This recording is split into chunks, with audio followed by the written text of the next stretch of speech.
Yeah, I won't get into it too much. Just a conversation between him and I. But just one thing I'll say is that he maybe did a lot of growing up, and stuff, and knowing that it's a humbling. College football is a humbling experience, and I think he understands that.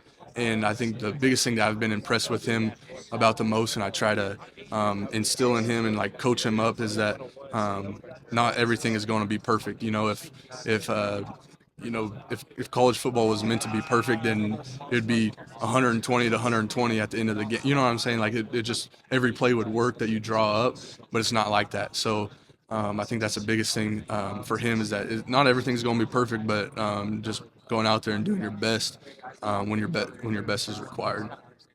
From the leadership standpoint, did you see that even like a year ago when you got there in the summer? Obviously, you're still behind Will, so he wasn't as vocal. But did you see some of those qualities? Yeah, I think just being a backup as a true freshman is pretty big time. I'm saying that you have to have some type of leadership quality before that, and so I think being in that backup spot that he had already had some leadership in him, and then now that he's in that role that his voice does make a difference and it has an impact on it, even though that maybe he hasn't been there as long, it still has an impact on the team.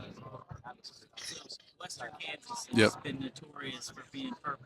Yep. Um, how important is K State to people from Western Kansas? Yeah, I mean, just kind of go back to talking about the Kansas State beef offensive line. I mean, I think that's just a trademark for Western Kansas being such an heavy cattle market and having the farming lifestyle. And I think that's just a very common thing that if you're in Western Kansas, you're probably going to have a K State tag on your car. I mean, you're from Kansas. Avery's from Kansas. Hmm. BJ's from Kansas. Right. There's a lot of Kansas flair. How cool is it to look around the offense, look around the team, and understand that you guys have a lot of things in common?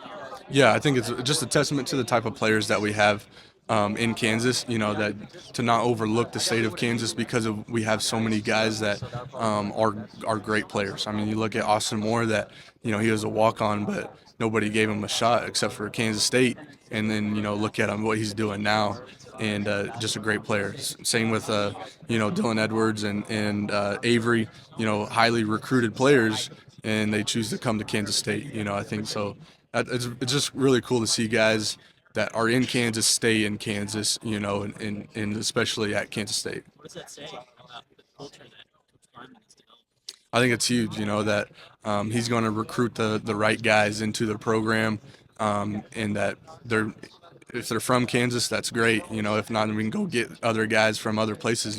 But I think it's huge that Coach Kleiman really takes in consideration Kansas in-state players because they just have that mindset of that being overlooked, and they're going to come in and work their tail off.